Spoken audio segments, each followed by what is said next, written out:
నమస్కారం. సుఖీబావుకు స్వాగతం. తల్లిపాలు తాగడం బిడ్డకు జన్మతః సంక్రమించిన హక్కు. అలాగే పసిబిడ్డకు పాలివ్వడం అనేది తల్లి ఆరోగ్యానికి అన్ని విధాలా శ్రేయస్కరం.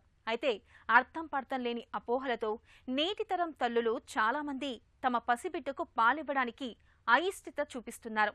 మరికొంతమంది పసిబిడ్డకు పాలు పట్టాలనే కోరిక ఉన్నా సరిపడనన్ని పాలు ఉత్పత్తి కాకపోవడంతో బిడ్డకు కడుపు నిండుగా పాలివ్వలేకపోతూ ఉంటారు. ప్రతి ఏటా ఆగస్టు మొదటి వారంలో తల్లిపాల వారోత్సవాలు జరుపుకుంటున్న నేపథ్యంలో అమ్మ స్తన్యం బిడ్డకు ఎలా సంజీవినిలా పనిచేస్తుందో, అమ్మ పాలతో తల్లి బిడ్డలకు ఎలాంటి ఆరోగ్య ప్రయోజనాలు ఒనగూరుతాయో ఇప్పుడు తెలుసుకుందాం.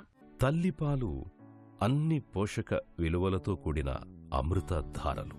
తల్లి బిడ్డకు మధ్య అనుబంధాన్ని ముడివేసే అమృత వారధి. మొత్తంగా అమ్మపాలు వ్యాధుల విపత్తుల నుంచి పసిబిడ్డను కాపాడి సంపూర్ణ ఆరోగ్యాన్నందించే సంజీవిని. తల్లిపాలలోని ఈ మహత్తును ప్రపంచానికి చాటేందుకు పాల వారోత్సవాల్ని ప్రత్యేకంగా జరుపుతున్నారు. మనము ప్రతి సంవత్సరం ఆగస్టు 1వ తారీఖు నుంచి 8వ తారీఖు వరకు తల్లిపాల దినోత్సవాలు చేసుకుంటాము. తల్లిపాల దినోత్సవాలు అంటారు, కానీ నిజంగా తల్లిపాల గురించి అవగాహన అనేది ఈ మధ్యకాలంలో చాలా తగ్గిపోయింది. గత 10 ఏళ్లుగానే చాలా మార్పులు వచ్చేసినాయి. ఎందుకంటే ఇప్పుడు బాలింతలు తల్లిపాల గురించి, బిడ్డకి పాలు ఎలా ఇవ్వాలి అన్నది కూడా చాలా మర్చిపోతున్నారు. ఇంతే కాకుండాను ఇదివరకటి కాలంలో బామ్మలు అమ్మమ్మలు ఇంట్లో ఉండి వాళ్ళు ఇప్పించేవాళ్ళు. మామూలుగానే మేము ఏం చేస్తామంటే బిడ్డ కాన్పు కాగానే అర్ధగంట లోపే బిడ్డని చనుపాలకు పట్టించేసేయమని చెప్తాము.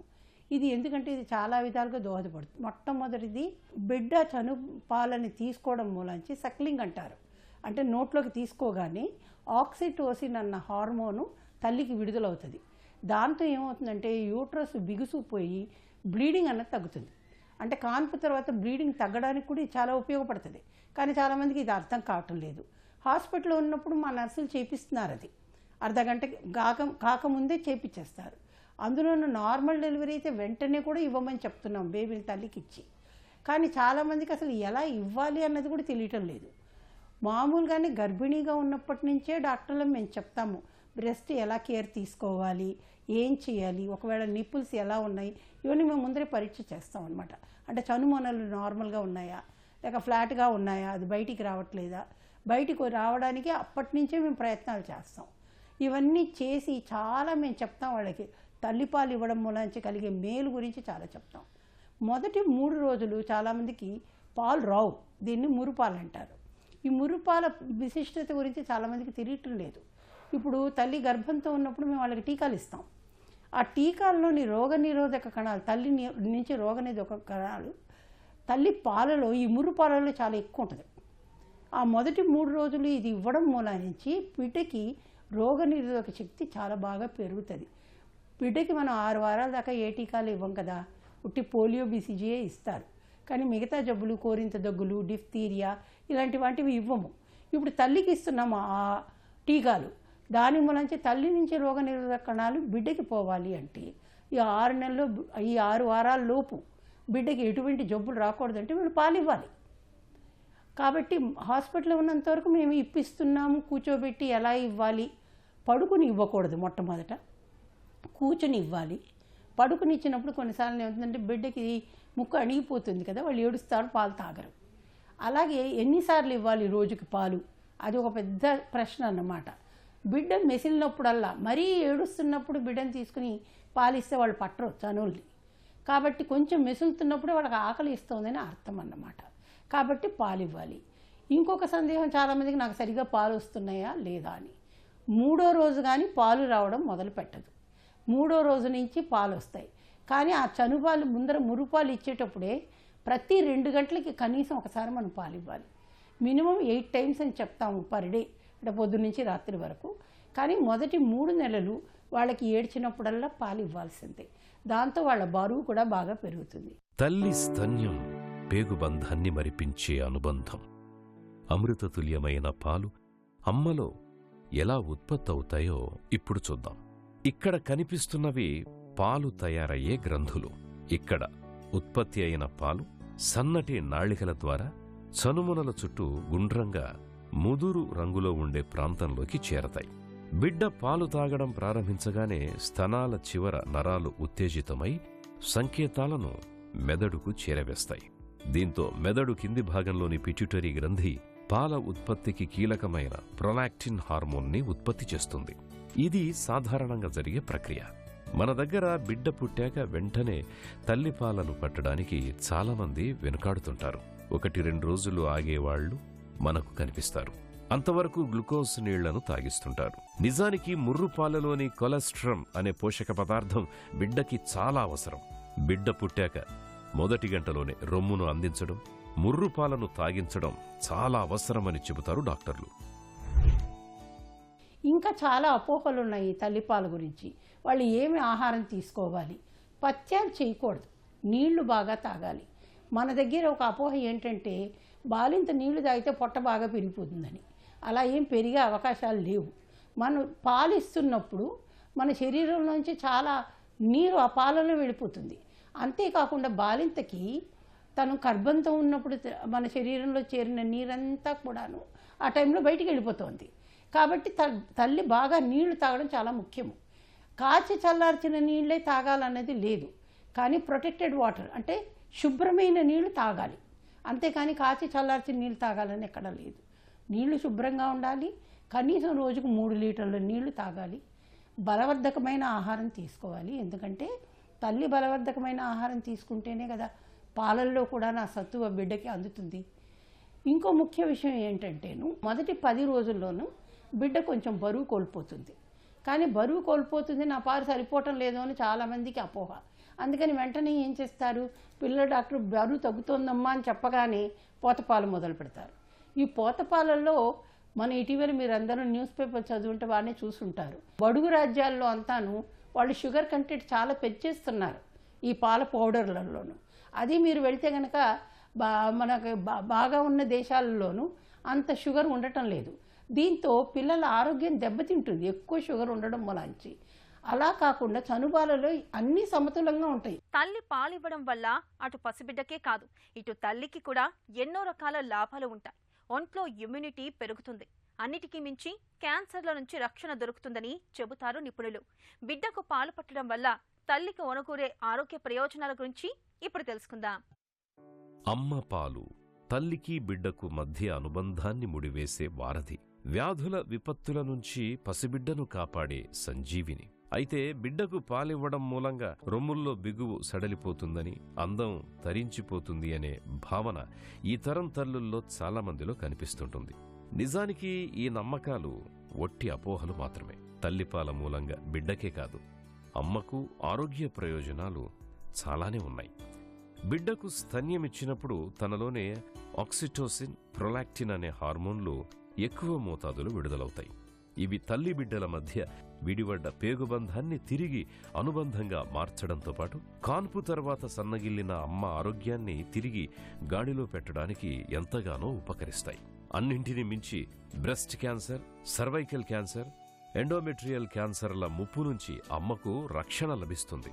మలి వయస్సులో ఎముకలు గుల్లబారే ప్రమాదం కూడా తగ్గుతుందని చెబుతున్నారు నిపుణులు. బిడ్డకి 6వ నెల వచ్చేదాకాను తల్లిపాలు తప్ప ఇంకేది కూడా పట్టకూడదు. కొంతమంది ఏం చేస్తారు, 3వ నెల నుంచే సాలిడ్స్ అంటే ఘన పదార్థాలు ఇస్తున్నారు. బజార్లో దొరికేటువంటివి మన ఇంట్లోనే మనం చేసుకోవచ్చు, అది చేయటం లేదు. ఈ ఘన పదార్థాలు అనేవి కూడా 6వ నెల తర్వాత ఇస్తేనే మంచిది. అంటే 5 నెలలు నిండి 6వ నెల పడ్డాకని ఇవన్నీ ఇవ్వాలి ముఖ్యంగాను. అలా కాకుండాను ఏం చేస్తున్నారు, 3వ నెల నుంచే పాలు, ఈ ఘన పదార్థాలు ఇవన్నీ మొదలు పెట్టేసరికి బిడ్డకి కూడాను చనుబాల మీద ఆసక్తి ఉండదు. ఎందుకు ఇవ్వాలి, తల్లికి ఏం మేలు జరుగుతుంది బిడ్డకి పాలు ఇవ్వడం మూలాంచి అన్నది మనం తెలుసుకోవాలి. మొట్టమొదటిది బాండింగ్ అంటాం. అంటే తల్లికి బిడ్డకి మధ్యలో ఉండేటటువంటి ఆ అనుభూతి చాలా పెరుగుతుంది దీంతో. కాబట్టి బిడ్డకి కూడా తల్లి ఎత్తుకుని పాలిస్తుంది కాబట్టి రక్షణ అన్నది నాకు దొరుకుతుంది అని ఆ సేఫ్టీ అలా అనిపిస్తుంది అన్నమాట. రెండోది, తల్లికి బ్రెస్ట్ క్యాన్సర్ రాకుండా చాలా తగ్గుతుంది బ్రెస్ట్ క్యాన్సర్ వచ్చే అవకాశాలు పాలు ఇవ్వడం మూలంచి. కాబట్టి తల్లికి కూడా చాలా బెనిఫిట్. 3వ లాభం ఏంటంటే వాళ్ళు పాలు ఇవ్వడం మూలా నుంచి బరువు తగ్గుతారు. ప్రెగ్నెన్సీలో వచ్చిన బరువంతా కూడాను కొంచెం తగ్గుతారు. ఎందుకంటే తన దగ్గర నుంచి కొన్ని క్యాలరీస్ వెళ్ళిపోతున్నాయి కదా బిడ్డకి. కాబట్టి తల్లి బరువు తగ్గడానికి కూడా ఇది చాలా దోహదపడుతుంది. కానీ చాలామందికి అలవాటు కావట్లేదు, తెలియటం లేదు కూడా. ముఖ్యమైన విషయం ఏంటంటే ఒకసారి మనము పోతపాలు అలవాటు చేస్తే, పోతపాలు తాగడం అలవాటు అయిపోతే పిల్లలు ఇంకా తల్లి దగ్గర పాలు తాగరు. ఎందుకంటే పోతపాలలో షుగర్ ఎక్కువ ఉంటుంది, తీగా ఉంటుంది. కాబట్టి వాళ్ళకి రుచి తెలిసిపోతుంది. తల్లిపాల మధ్య పోతపాల మధ్య రుచి తెలిసిపోయిన తర్వాత వాళ్ళు తల్లి దగ్గర పాలు తాగరు. ఇంకోటి, తల్లిపాలు తాగడం బిడ్డ దానికి కొంచెం ఎక్సర్సైజ్ అన్నమాట, లాగాలి కదా మరి. అదే మరి పోతపాలు అంటే ఫీడింగ్ బాటిల్లో లేకపోతే మన పాలాడే అని ఉంటుంది, ఉగ్గు గిన్నెతో ఇస్తారు. ఇచ్చినప్పుడు అది సులువుగా తాగేస్తుంది. కాబట్టి పిల్లలు కూడా సులువైన మార్గం ఇప్పటి నుంచే ఎంచుకుంటారన్నమాట. కాబట్టి ఆ పనులు చేయకూడదు. ఎప్పుడైతే తల్లి దగ్గర పాలు తాగడం వాళ్ళు మొదలు పెడతారో వాళ్ళకి ముఖంలో కూడా మసిల్స్, అంటే నోరు చుట్టూ ఉండే మసిల్స్ కూడా బాగా పెరుగుతాయి. అది కూడా ఒక విధమైనటువంటి లాభం బిడ్డకి కూడాను. చాలా జబ్బులు కూడాను తల్లిపాలు తాగడం నుంచి రావు. ముఖ్యంగా ఆస్తమా అనేది చాలా తక్కువగా వస్తుంది ఇలాంటి బిడ్డలకి. అలర్జీలు ఎక్కువగా రావు ఇలాంటి బిడ్డలకి, తల్లిపాలు తాగే పిల్లలకి. అదే మీరు పోతపాలు పెట్టారనుకోండి, అలర్జీలు చాలా వస్తాయి వీళ్ళకి. బిడ్డ పుట్టిన మొదటి 2-3 గంటల వరకు చప్పరించడం అనేది ఎక్కువగా ఉంటుంది. పుట్టిన వెంటనే బిడ్డ నోటికి రొమ్మును అందించినప్పుడు ఈ చప్పరించడం కారణంగా రొమ్ములో నాడీ వ్యవస్థ చాలా త్వరగా చురుగ్గా స్పందిస్తుంది. మెదడు నుంచి పాల ఉత్పత్తికి ఆదేశాలు చాలా త్వరగా వచ్చేస్తాయి. బిడ్డకు రొమ్మునందించే విధానం కూడా ముఖ్యం. చనుమొనతో పాటు నల్లటి ఆకారంలో ఉన్న భాగాన్ని కూడా బిడ్డ నోటికి అందించాలి. ఈ భాగంలో నాడీ వ్యవస్థ ఎక్కువగా కేంద్రీకృతమై ఉంటుంది. చప్పరించినప్పుడు ఇక్కడి నాడీ వ్యవస్థ చురుగ్గా స్పందించి పాల ఉత్పత్తిని చక్కగా ఉంచుతుంది. తర్వాత కొంతమందికి చాలా అరుదుగాను పాలు రావు. వాళ్ళకి ఎందుకు రావు అన్నదానికి చాలా కష్టాలు ఉంటాయి. కొంతమంది పాలు ఇవ్వాలనుకున్నా కూడాను రిట్రాక్టెడ్ నిప్పుల్స్ అని ఉంటాయి. అంటే ఆ నిప్పులు బయటికి రాదు. దానికి మేము నిప్పుల్ షీల్డ్ అని వాడతాము. ఇప్పుడు ల్యాచాన్స్ అని కొత్తగా దొరుకుతున్నాయి, అవి పెట్టమంటాము. ఇవన్నీ వాడినా కూడా కొంతమందికి రాదు. దీన్ని లాక్టేషన్ ఫెయిల్యూర్ అంటాం. అలాంటప్పుడు గత్యంతరం లేదు, వాళ్ళు పోతపాలే ఇవ్వాల్సి వస్తుంది. ఆ పోతపాలు ఇచ్చేటప్పుడు కూడాను వాళ్ళు ఫీడింగ్ బాటిల్స్ అన్నవి చాలా శుభ్రంగా పెట్టుకోవాలి. వాటి మూతలు సరిగా ఉండేలాగా చూసుకోవాలి. ఆ రబ్బర్స్ ఊరికే మనం ఉడకబెడితే కనుక మెత్తగా అయిపోయి పాడైపోతాయి. దాన్ని ఎలా శుభ్రం చేయాలి నేర్చుకోవాలి. బాటిల్ శుభ్రంగా ఉండాలి. బాటిల్లో సగం తాగి సగం పాలు వదిలేశారనుకోండి, ఆ పాలు పారేయాల్సిందే. మళ్ళీ దాన్ని మనం బిడ్డకి పట్టించకూడదు, ఎందుకంటే పులిసిపోతుంది. కాబట్టి ఇలాంటి జాగ్రత్తలు చాలా తీసుకోవాలి. పోతపాలు ఎవరైతే పట్టిస్తున్నారో ఆ బిడ్డలకి ముఖ్యంగాను విరోచనాలు, వాంతులు అనేవి కొంచెం ఎక్కువగా వస్తాయి. మలబద్ధకం వచ్చే అవకాశాలు కూడా చాలా ఎక్కువ ఉంటాయి. అదే తల్లిపాలు తాగే పిల్లలకి మలబద్ధకం చాలా అరుదుగా వస్తుంది. ఇంకొక అనుమానం ఏంటంటే చాలామంది తల్లులకి వాళ్ళ ఆకుకూరలు తింటే అది అలాగే వెళ్ళిపోయి బిడ్డకి ఏమన్నా ప్రాబ్లం వస్తుందా, తర్వాత తల్లి తినే తిండిని బట్టి కూడా పాలలో ఏమైనా మార్పులు వస్తాయా? అలాంటివేవి ఉండవండి. తల్లి బలవర్ధకమైన ఆహారం తీసుకుంటే కనుక బలవర్ధకమైన పాలు తయారవుతాయి. పాలలో మనం తినే తిండి అలాగే వెళ్ళిపోదు కదా, అది పాలుగా తయారయ్యి కదా బయటికి వెళ్ళాలి. మనకి ఇప్పుడు గేదెలు, ఆవులు మరి గడ్డి తింటుంది, గడ్డి పాలల్లో రాదు కదండి, పాలు వేరేగానే వస్తాయి కదా. అలాగే తల్లి కూడా ఆహారం సరిగ్గా తీసుకుంటే ఇవన్నీ బాగా వస్తాయి. తర్వాత తల్లి పాలు ఇచ్చేటప్పుడు ఐరన్ ట్యాబ్లెట్లు, కాల్షియము, వైటమిన్ డి వేసుకోవడం చాలా ముఖ్యం. ఇవి ఎందుకు వేసుకోవాలంటే పాలల ద్వారా ఇవి బిడ్డకి వెళ్తాయి. బిడ్డకి వెళ్తే మరి బిడ్డకు కూడా బలం కదండి, అది ఒక సమతుల ఆహారం బిడ్డకు కూడా వస్తుంది. కాబట్టి మందులు రాసినప్పుడు కొంతమంది ఏం చేస్తారంటే కొన్ని రోజులు వేసుకుని మానేస్తారు. అలా మానేయకూడదు. ఎందుకంటే కాన్పులోనే వాళ్ళకి రక్తం కొంచెం వెళ్ళిపోయి ఉంటుంది కాబట్టి రక్తహీనత వస్తుంది. ఆ రక్తహీనతతోనే అదే పాలని వీళ్ళకి తల్లి పాలని పిల్లలకి పట్టిస్తే మరి పిల్లలకి రక్తహీనత వస్తుంది కదా. అంచేత తల్లి కూడాను ఈ ఐరన్ మాత్రలు, కాల్షియం మాత్రలు తప్పనిసరిగా వేసుకోవాలి. పాలు కూడా శుభ్రంగా అప్పుడు సమతులంగా తయారయ్యి బిడ్డకి కూడా ఆరోగ్యం బాగుంటుంది. 9 నెలలు సురక్షితమైన వాతావరణానికి అలవాటు పడి ఆపై అమ్మ గర్భగుడిని వీడి ఈ నేలపై అడుగు పెడుతుంది బుజ్జాయి.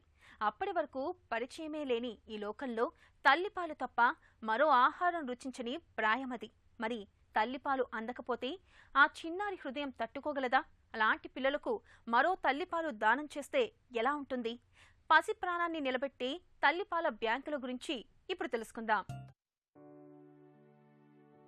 పసిబిడ్డకు కడుపు నిండుగా పాలివ్వాలని ఉన్నా కొంతమంది తల్లుల్లో సరిపడినన్ని పాలు ఉత్పత్తి కావు. ఇలాంటప్పుడు పాల ఉత్పత్తి చక్కగా ఉండేందుకు బ్రెడ్ ఎక్కువగా తినాలని, పాలు ఎక్కువగా తాగాలని సలహాలిస్తుంటారు చాలామంది. పాలు బ్రెడ్ వల్ల బరువు పెరుగుతారే గాని పాల ఉత్పత్తి పెరగదని గమనించాలి. ఉత్పత్తికి కీలకమైన ప్రొలాక్టిన్ హార్మోన్ చక్కగా విడుదలవ్వడానికి తల్లికి పాలివ్వాలి అన్న బలమైన ఆలోచన కూడా ఉండాలని చెబుతారు నిపుణులు. ఉద్యోగం చేస్తున్న తల్లికి సాయంత్రం ఇంటికొచ్చే వరకు పసిబిడ్డకు పాలివ్వడానికి.